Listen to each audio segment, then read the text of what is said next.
Bonjour à tous et bienvenue sur Allo Fiston, le podcast qui vous livre chaque semaine des stratégies marketing actionnables pour faire grandir votre business.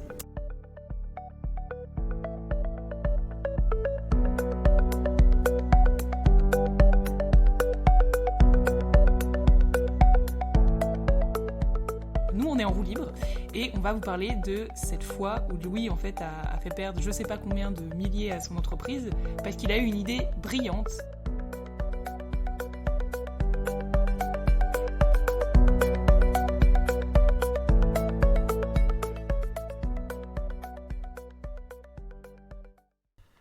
Alors aujourd'hui on va faire un truc un peu différent les gars et les filles, c'est qu'on va être plus transparent, plus cœur ouvert et on va vous raconter un truc qui nous est arrivé, qui m'est arrivé en l'occurrence. Je connaissais pas encore Emeline à l'époque, même si elle devait déjà être très brillante là où elle était. Est-ce qu'on va faire un hashtag storytime comme Hashtag storytime, absolument.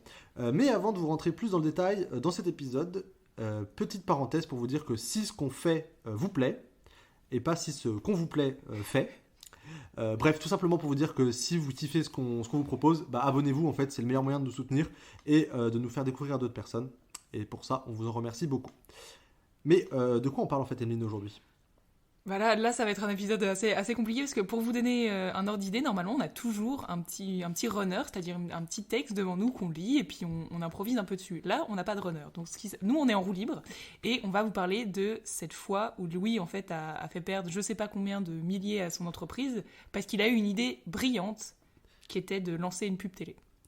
Voilà, alors en fait, pour mettre un peu dans le contexte, j'ai travaillé, donc ça vous le savez maintenant, dans une boîte qui fait de la pub, énormément de pubs sur internet, énormément de pubs digitales, et pour la petite histoire, j'étais à la salle de sport, un jour j'écoutais le podcast de Growth Maker, pour pas le citer, un excellent podcast, et il avait chez lui un mec qui racontait que sa boîte avait fait x4 de ROI en un mois en lançant une pub télé.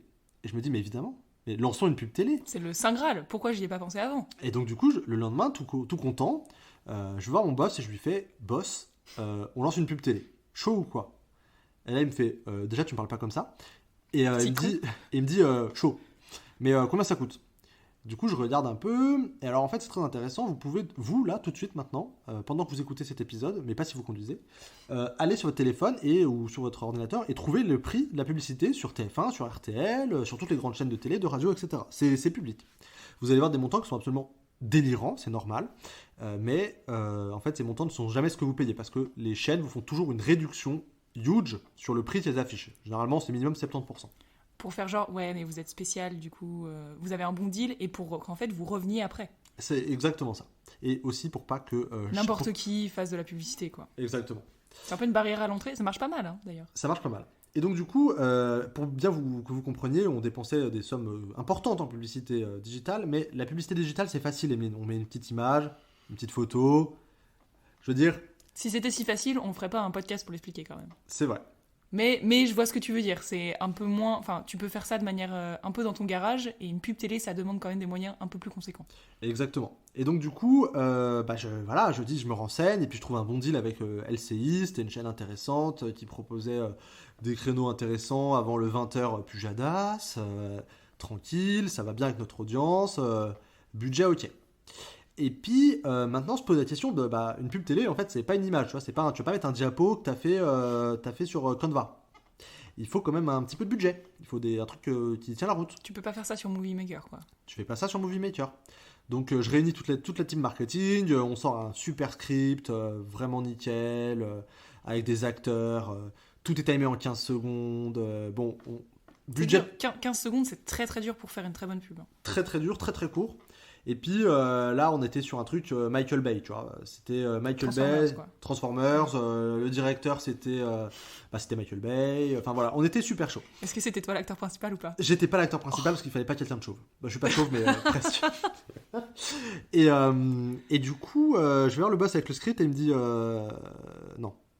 non, on va pas faire ça. Je connais un mec. C'est un de mes potes, il peut nous faire une petite animation vidéo en vidéo motion pour 2000 balles, ce sera très bien. Alors moi je pensais que c'était de la merde, hein, mais il y a un principe de réalité qui est que quand votre patron vous dit ce que tu m'as proposé c'est nul et je te propose autre chose, et si vous voulez toujours avoir un job à la fin du mois, surtout dans un pays où on peut sauter comme du popcorn à n'importe quel moment, on dit oui.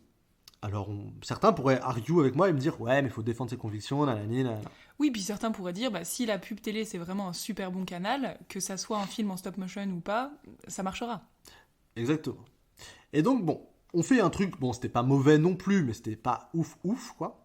Et donc, vient le moment où on lance cet épisode, quoi, cette pub sur la télé.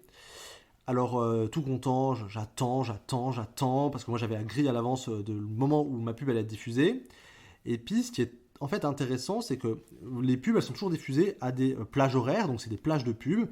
Et puis, vous allez avoir, mettons, 5 minutes pendant lesquelles toutes les pubs vont s'enchaîner. Il y a un truc qui est intéressant, c'est que vous pouvez, par exemple, payer pour avoir une position préférentielle, ce qu'on appelle, et c'est être diffusé soit en dernière pub, soit en première ou deuxième pub. Parce que c'est là où en fait les gens sont vraiment réceptifs. Sinon, quand il y a la pub le samedi soir au milieu de votre film, vous allez pisser, vous allez à la cuisine chercher un morceau de chocolat, tu vois, et vous regardez pas les pubs, vous restez pas devant la télé pour regarder les pubs. Et donc moi j'étais en mode bah non, je pense que ça vaut pas le coup, nanana.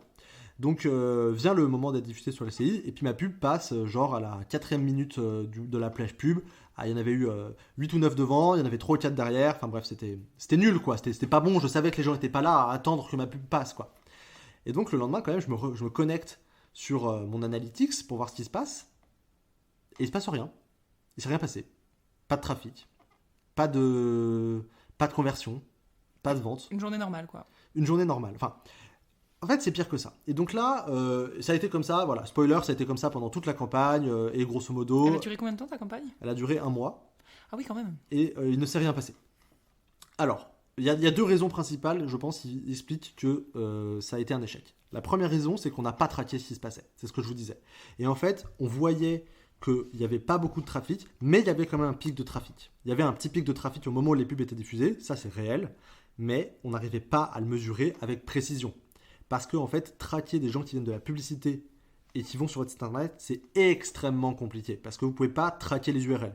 Si vous ne le savez pas, vous le savez probablement, mais sur internet, quand on clique sur un lien, quasiment tout est traqué avec des UTM, Emeline. Oui, bien sûr. Chez Allofiston, c'est toi qui fais ça d'ailleurs. Voilà, les UTM, en gros, c'est des bouts de code que vous mettez dans les URL et qui disent, machin vient de Facebook, il a cliqué sur telle pub de tel ensemble de publicités, ou alors il était sur tel site, il a cliqué sur le bandeau du bas, enfin bref, vous êtes traqué, tout est traqué.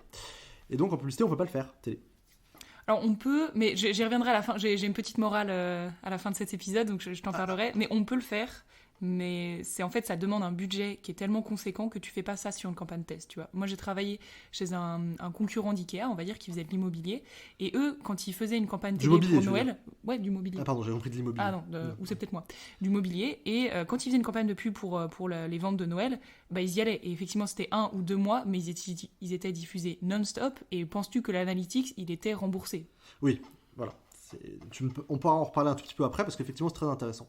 Donc ça c'est la première chose. La deuxième chose c'est que la publicité, 15 secondes c'est trop court. Et surtout quand moi je faisais la publicité d'un produit qui n'était pas évident. Vous vendez des yaourts, vous vendez du jambon Erta 25% sans sel ou la nouvelle Suzuki, vous n'avez pas besoin d'expliquer le produit. Les gens le voient et le but c'est juste qu'on se rappelle que Suzuki existe, on se rappelle que jambon Erta existe. Puis toi, tu étais dans un service, donc c'est aussi assez compliqué. Exactement. En 15 secondes. Nous, on vendait un service qui était de la formation en immobilier. C'est hyper compliqué quand même d'expliquer en 15 secondes ce qu'on propose, pourquoi on est bon, pourquoi on est meilleur, pourquoi on doit nous faire confiance. Déjà parce qu'en fait, il y a plein de barrières à l'entrée. Il faut que les gens, en France, c'est pas investir, c'est pas non plus une évidence aujourd'hui. Donc oui, il faut que tu fasses sauter la barrière de « Ah, en fait, je peux investir en immobilier, je peux me former sur l'investissement immobilier et je peux me former grâce à eux. » Ça fait quand même beaucoup en 15 secondes. Il y a beaucoup de choses à dire en 15 secondes, et voilà.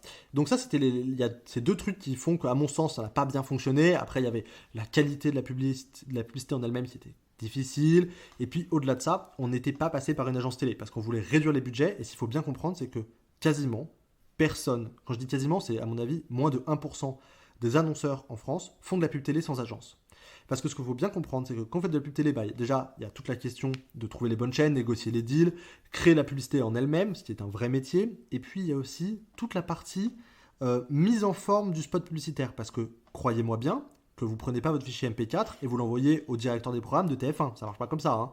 Vous devez passer par des boîtes spéciales qui vont faire la mise en forme de votre spot, qui va être ensuite diffusé automatiquement sur les antennes. C'est extrêmement... Vous savez qu'en plus, quand vous faites des publicités comme moi, qui étaient dans l'investissement immobilier, vous devez mettre un disclaimer. Et la taille des pixels est extrêmement réglementée sur les disclaimers. Il faut que, par exemple, la barre des T de votre texte fasse un tel pourcentage par rapport à l'image totale de l'écran. Enfin, c'est un délire de complexité. Et donc, du coup, quand on ne connaît pas, quand on ne sait pas, et quand on fait des économies un petit peu de bout de chandelle, en fait, ça fail. Et donc, moi, ma morale, et je pense que tu vas me Je pense dire, qu'on a la même morale, ouais. c'est que ne faites pas de la pub télé à moitié. Ne faites pas de la pub télé avec un budget de 15 000 euros. Peut-être que ça peut fonctionner si vous avez un market fit incroyable et que votre produit est révolutionnaire. Mais faire des économies de bout de chandelle sur des petits trucs un peu partout, à la fin, c'est qu'il ne se passe rien du tout. C'est exactement ça. En fait, là où je te rejoins, c'est qu'il y a un adage, je ne sais pas si c'est français ou suisse, qui est que les radins payent deux fois. Excellent, je ne connaissais pas ça. Et c'est hyper important. Et en fait, la notion derrière, c'est le TCO, le Total Cost of Ownership. Et c'est, imagine, tu vas acheter, tu te mets au vélo, parce que je sais qu'en ce moment, tu cherches un vélo. Tu vas dire, je vais peut-être acheter un premier vélo à 200 balles parce que c'est pas... bon, je ne sais pas si ça va me plaire.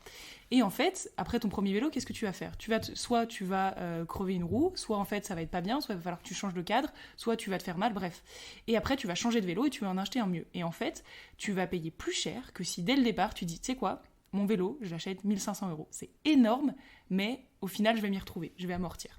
Et là c'est pareil. En voulant se dire, je vais faire de la pub télé, mais je vais rogner, je vais faire des économies de bouche-chandelle, vous avez payer plus que soit si vous n'aviez pas fait de la pub ou si vous avez fait de la bonne pub. Parce que si tu fais la bonne pub avec, 50 000 € de budget, peut-être que derrière, tu fais 100 000 € de vente. Donc au final, tu es gagnant. Mais en fait, il faut dépenser de l'argent pour en gagner. En fait, c'est-à-dire que je pense qu'il y a un truc un changement d'esprit qu'il faut apporter dans la publicité.